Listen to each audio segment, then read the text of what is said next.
भारतवर्ष की धरा, जहां सभ्यता ने सबसे पहले आंखें खोली, जहां संस्कृति पल्लवित हुई, जहां मिट्टी के हर कण में इतिहास सांस लेता है, और इसी मिट्टी में जन्मे जनपद और महाजनपद, मगध की शक्ति, कौशल की समृद्धि, अवंती की वैभव गाथा और वत्स की वीरता, जहां विचारों से राज चलते थे और धर्म ही था शासन।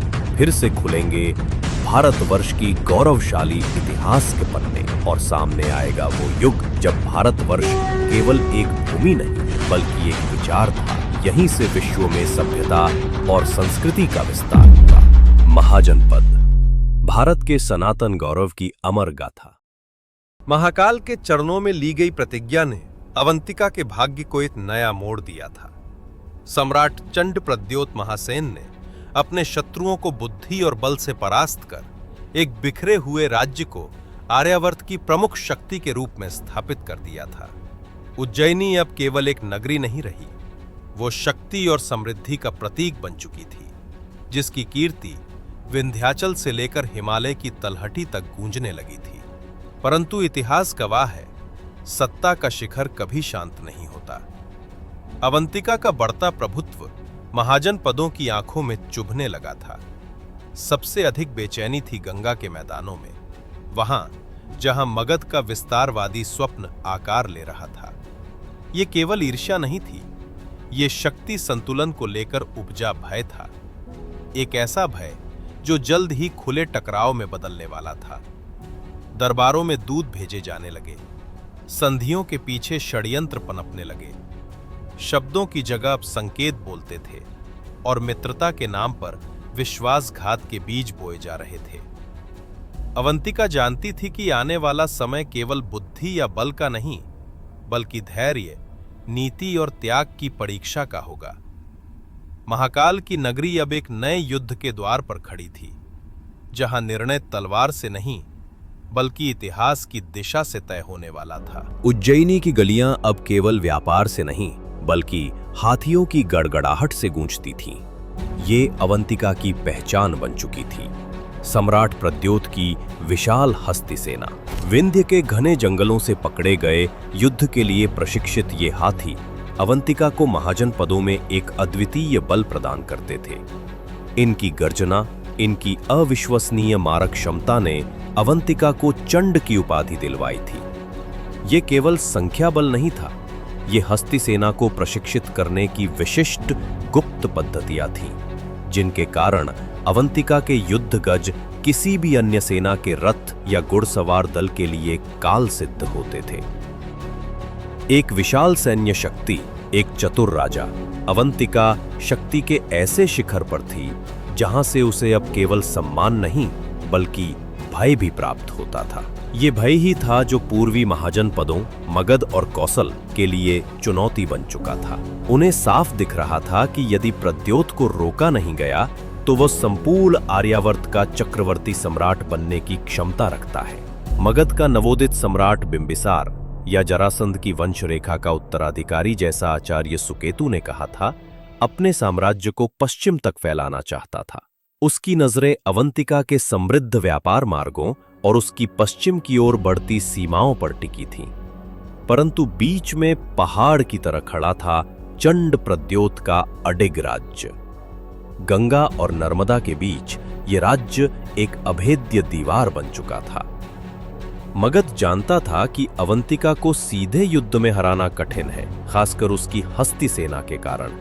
इसलिए उसने कूटनीति का मार्ग चुना, एक ऐसा मार्ग जो दोस्ती के मुखौटे के पीछे गहरे षड्यंत्र को छिपाए हुए था। प्रद्योत की कूटनीति और मगध का जाल। प्रद्योत केवल रणभूमि का योद्धा नहीं था, वह कूटनीति का शिकारी था। वह जानता था कि मगध जैसे महत्वाकांक्षी राज्य की हर मित्रता एक जाल थी, हर उपहार एक जासूसी का साधन। मगध का अंतिम लक्ष्य अवंतिका की शक्ति को क्षीण करना था। इतिहासकारों के अनुसार इस कूटनीतिक शतरंज की शुरुआत एक सुबह, जब मगध से एक विशेष दूत, जो स्वयं में एक कुशल जासूस था, उज्जैनी पहुंचा। वह अपने साथ लेकर आया था प्रद्योत को सम्मान और मित्रता देने का ढोंग। यह प्रद्योत की दूरदर्शिता ही थी कि वह इस कूटनीति को पहचान गए। इसका ठीक जवाब भी दिया उन्होंने। राज दरबार में महामंत्री कौशिक और सेनापति भद्रक अपनी अपनी जगहों पर बैठे थे। सभा में तनावपूर्ण शांति थी। हर कोई मगध के इस अचानक आए दूत और उसके उद्देश्य को समझने की कोशिश कर रहा था। दूत शूरसेन नामक व्यक्ति था, जिसने सिंहासन के सामने झुककर एक स्वर्ण जटित पेटी भेंट की। उसने कहा, "ये मगधराज बिंबिसार का मित्रता का उपहार है।" पेटी में रत्न, गंगा के मोती, मलमल के वस्त्र और हाथी दांत की नक्काशी थी। क्षण भर के लिए सभा चकाचौंध हुई, पर प्रद्योत की दृष्टि पेटी पर नहीं बल्कि दूत के चेहरे पर थी। उसकी मुस्कान में छिपा अभिमान वो भांप चुका था। प्रद्योत ने गंभीर स्वर में पूछा, "मगधराज की मित्रता का मूल्य क्या है दूत?" शूरसेन बोला, महाराज, वे आर्यावर्त में शांति चाहते हैं। उनका प्रस्ताव है अवंतिका और मगध मिलकर पश्चिमी व पूर्वी सीमाओं पर एक संयुक्त व्यापार मार्ग खोलें। महामंत्री कौशिक उत्साहित हुए, "ये हमारे लिए लाभकारी होगा महाराज।" पर प्रद्योत ने हाथ उठाकर उन्हें रोक दिया। वो समझ गया कि ये व्यापार मार्ग असल में जासूसी का मार्ग है। प्रद्योत ने पूछा, और बदले में मगध क्या चाहता है? दूत मुस्कुराया, केवल आपकी हस्ती सेना के प्रशिक्षण की विधि। सेनाओं में समन्वय रहेगा तो बाहरी शत्रुओं से रक्षा आसान होगी। प्रद्योत के मन में स्पष्ट हो गया, मगध सीधे युद्ध नहीं कर सकता, इसलिए अवंतिका की सबसे बड़ी शक्ति का रहस्य जानना चाहता है। उसने दूत की भेंट अस्वीकार कर दी। सिंहासन पर बैठा वो दृढ़ स्वर में बोला, "अपने स्वामी से कहना, अवंतिका की मित्रता तभी सुरक्षित है जब मगध का सूर्य उदय होते ही उज्जैनी को प्रणाम करे। ये उपहार नहीं, सीमा लंघन की चाल है। व्यापार मार्ग मैं खोलूंगा, पर अपनी शर्तों पर, जो केवल अवंतिका के हित में होंगी। और जहां तक हस्ती सेना के प्रशिक्षण की बात है, वो न दी जाती है न सिखाई जाती है, वो हमारी धरोहर है। दूत का चेहरा पीला पड़ गया। वो मौन होकर वापस लौटा। ये प्रस्ताव नहीं, षड्यंत्र था। सभा में गूंजती प्रद्योत की आवाज मानो गर्जना बन गई। उसने गुप्तचर प्रमुख मित्रगुप्त को आदेश दिया, "मगध की हर चाल पर निगरानी रखो। ये उपहार नहीं, चेतावनी थी। वे अब सीधे नहीं, कूटनीति से वार करेंगे। हमें तैयार रहना होगा।" इस प्रकार अवंतिका का युवा सम्राट प्रद्योत जानता था, युद्ध की शुरुआत तलवारों से नहीं, मुस्कानों से होती है। सम्राट ने वत्स के तनाव का उत्तर कूटनीति से नहीं बल्कि शक्ति के प्रदर्शन से देने का निर्णय लिया। नर्मदा के तट पर एक विशाल खुली जगह में अवंतिका की सेना का भव्य सैन्य अभ्यास आयोजित किया गया। इस अभ्यास का उद्देश्य वत्स और मगध दोनों को एक स्पष्ट और दृश्य संदेश देना था। धूल के बादलों में हजारों घोड़े, पैदल सैनिक और सबसे बढ़कर 1000 से अधिक युद्ध हाथी गरज रहे थे। ढोल और नगाड़ों की आवाज ऐसी थी मानो विंध्य पर्वत स्वयं दहाड़ रहा हो। प्रद्योत स्वयं एक ऊंचे मंच पर खड़ा होकर सेना को निर्देश दे रहा था। उसके चेहरे पर आत्मविश्वास और दृढ़ता का भाव था। वो जानता था कि इस अभ्यास की खबरें, हाथियों की संख्या, उनकी गति और उनके प्रशिक्षण की अचूकता की खबरें वत्स और मगध तक अवश्य पहुंचेंगी। उसने अपने प्रमुख सेनापतियों भद्रक और सामरिक सलाहकार राविणी को एकत्रित किया और अपनी सामरिक रणनीति समझाई। ये केवल युद्ध की तैयारी नहीं थी, बल्कि एक मानसिक युद्ध था। हमारी शक्ति हाथियों में है, परंतु हमारी जीत जमीन की समझ में है। हाथियों को हमेशा खुले मैदान में नहीं लड़ना चाहिए, जहां वत्स का तेज रथ दल उन्हें आसानी से घेर ले। जब भी हम वत्स या मगध से लड़ेंगे तो उन्हें ऐसी भूमि पर खींच लाएंगे जहां दलदल हो या जहां झाड़ियां घनी हो, ऐसे स्थान जहां उनके रथ और घुड़सवार सेना अपनी गति खो दे। वहां जहां उनका तेज रथ दल और घुड़सवार सेना कमजोर पड़ जाए और केवल हमारे प्रशिक्षित हाथी ही मार्ग बना सके। ये केवल सैन्य अभ्यास नहीं था, ये उदयन और बिंबिसार के लिए एक संदेश था।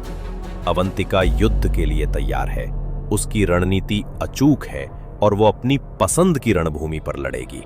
एक तरफ मगध का सीधा कूटनीतिक वार था, तो दूसरी तरफ अवंतिका के निकटतम पड़ोसी वत्स महाजनपद से तनाव के बादल बढ़ने लगे थे। वत्स का राजा उदयन संगीत और युद्ध दोनों कलाओं का धनी और उतना ही महत्वाकांक्षी जितना कि प्रद्योत स्वयं। अवंतिका की पश्चिमी सीमाएं, विशेषकर विदिशा के उपजाऊ मैदान, वत्स की सीमा से लगते थे।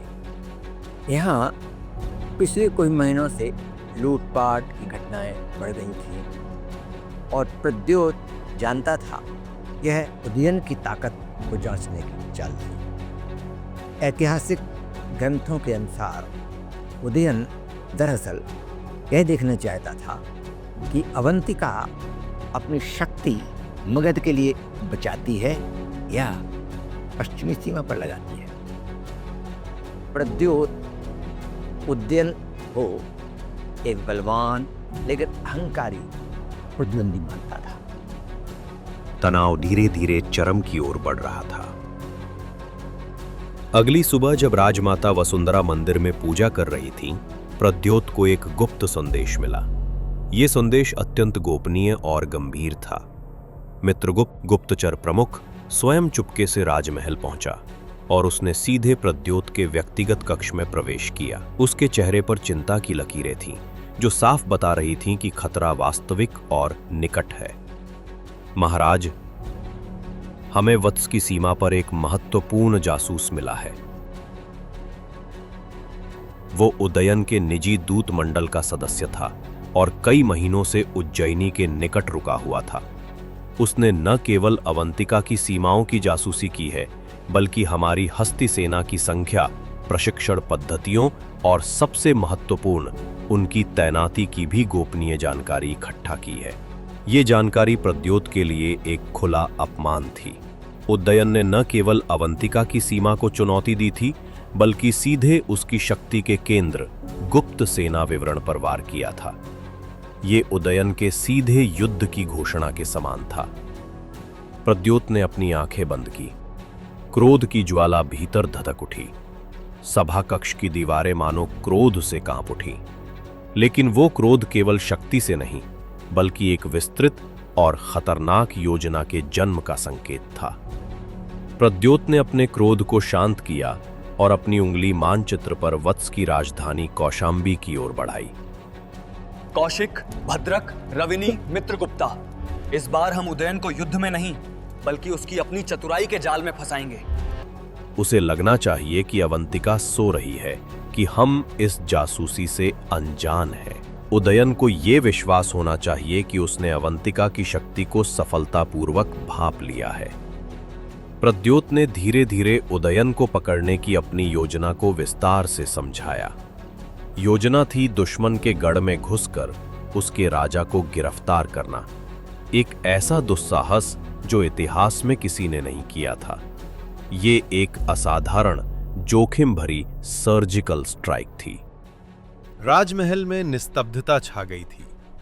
ये एक आत्मघाती कदम हो सकता था या फिर महाजन पदों के इतिहास को हमेशा के लिए बदलने वाला एक चरम क्षण। यदि योजना विफल हुई तो अवंतिका को मगध और वत्स के संयुक्त आक्रमण का सामना करना पड़ सकता था। प्रद्योत का जुआ अब आरंभ हो चुका था। वो राजा जो एक समय अपने बिखरे राज्य को जोड़ने में लगा था, अब मगध और वत्स के बीच आर्यावर्त की सबसे खतरनाक कूटनीतिक चाल चलने जा रहा था। अगले एपिसोड में हम देखेंगे प्रद्योत की इस अत्यंत जोखिम भरी गुप्त योजना में उसकी पुत्री राजकुमारी वासवदत्ता की क्या भूमिका होगी और क्या वो इस अग्नि परीक्षा में सफल होगी। चंड प्रद्योत की गाथा अब एक नए और अधिक खतरनाक अध्याय में प्रवेश करने वाली थी। शक्ति और छल की ये कहानी अगले एपिसोड में जारी रहेगी। भारतवर्ष की धरा, जहां सभ्यता ने सबसे पहले आंखें खोली, जहां संस्कृति पल्लवित हुई, जहां मिट्टी के हर कण में इतिहास सांस लेता है, और इसी मिट्टी में जन्मे जनपद और महाजनपद, मगध की शक्ति, कौशल की समृद्धि, अवंती की वैभव गाथा और वत्स की वीरता, जहां विचारों से राज चलते थे और धर्म ही था शासन। फिर से खुलेंगे भारतवर्ष की गौरवशाली इतिहास के पन्ने, और सामने आएगा वो युग जब भारतवर्ष केवल एक भूमि नहीं बल्कि एक विचार था। यहीं से विश्व में सभ्यता और संस्कृति का विस्तार हुआ। महाजनपद, भारत के सनातन गौरव की अमर गाथा।